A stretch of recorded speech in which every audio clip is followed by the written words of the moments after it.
کیا آپ کو معلوم ہے ایک قدیم راستہ جو چین سے یورپ تک پھیلا ہوا تھا نہ صرف تجارت کا ذریعہ تھا بلکہ اس نے دنیا بھر کے مذاہب، زبانوں اور کلچر کو یکجا کر دیا۔ یہ صرف ریشم کا سودا نہیں تھا، یہ تھا تہذیبوں کا تبادلہ۔ اسے کہا جاتا ہے شاہراہ ریشم۔ شاہراہ ریشم ایک ایسا تجارتی نیٹ ورک تھا جو مشرق بعید سے لے کر یورپ کے قلب تک پھیلا ہوا تھا۔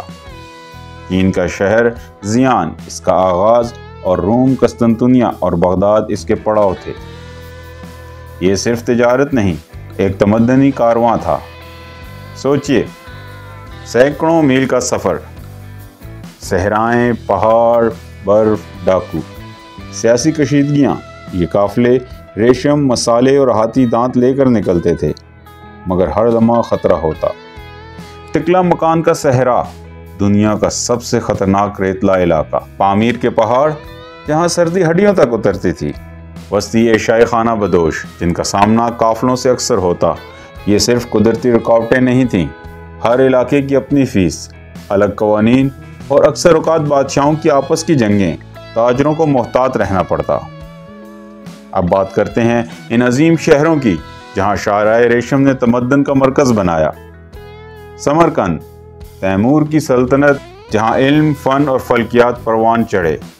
روی ریگستان، مدارس جن میں یونانی، ایرانی اور چینی علم پڑھایا جاتا۔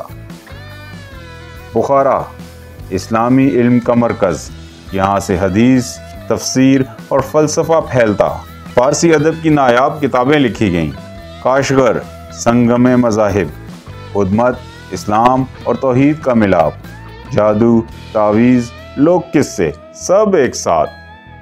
چین، زیان، ٹیکنالوجی کی جنم بھومی، بارود، کاغذ، کمپس۔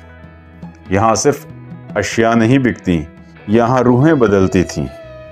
آئیے ان کرداروں سے ملتے ہیں جنہوں نے شاہراہ ریشم کو زندہ رکھا۔ مارکو پولو، جس نے چین جا کر مغرب کو مشرق کی دولت، ذہانت اور عجائبات سے آشنا کیا۔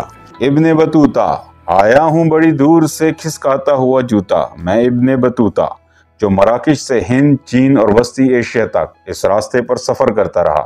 راہی بدھ راہب جیسے فاہیان اور شوان زانگ جو علم کے متلاشی بن کر ہزاروں میل طے کرتے۔ مارکو پولو نے چین سے واپسی پر بتایا کہ وہاں کاغذی کرنسی استعمال ہوتی ہے، مغرب والوں کو یقین نہیں آیا۔ شاہراہ ریشم کا ایک اہم لمحہ تب آیا جب چینی بارود مسلمانوں کے ذریعے یورپ پہنچا، اور پھر یہی بارود یورپ کے قلعے، توپیں اور جنگیں بدل گیا۔ ایک اور انقلابی چیز، کاغذ، جس نے علم کو بند کتابوں سے نکال کر ہر ہاتھ تک پہنچا دیا۔ یہی وہ لمحات تھے جب شاہراہ ریشم نے دنیا کا مستقبل لکھا۔ شاہراہ ریشم کی بدولت چینی چائے ایران پہنچی، فارسی شاعری ترکستان میں پڑھی گئی، ہندی مسالے عرب کھانوں میں شامل ہوئے، بدھ مت جاپان جا پہنچا، اسلام وسطی ایشیا میں پھیل گیا۔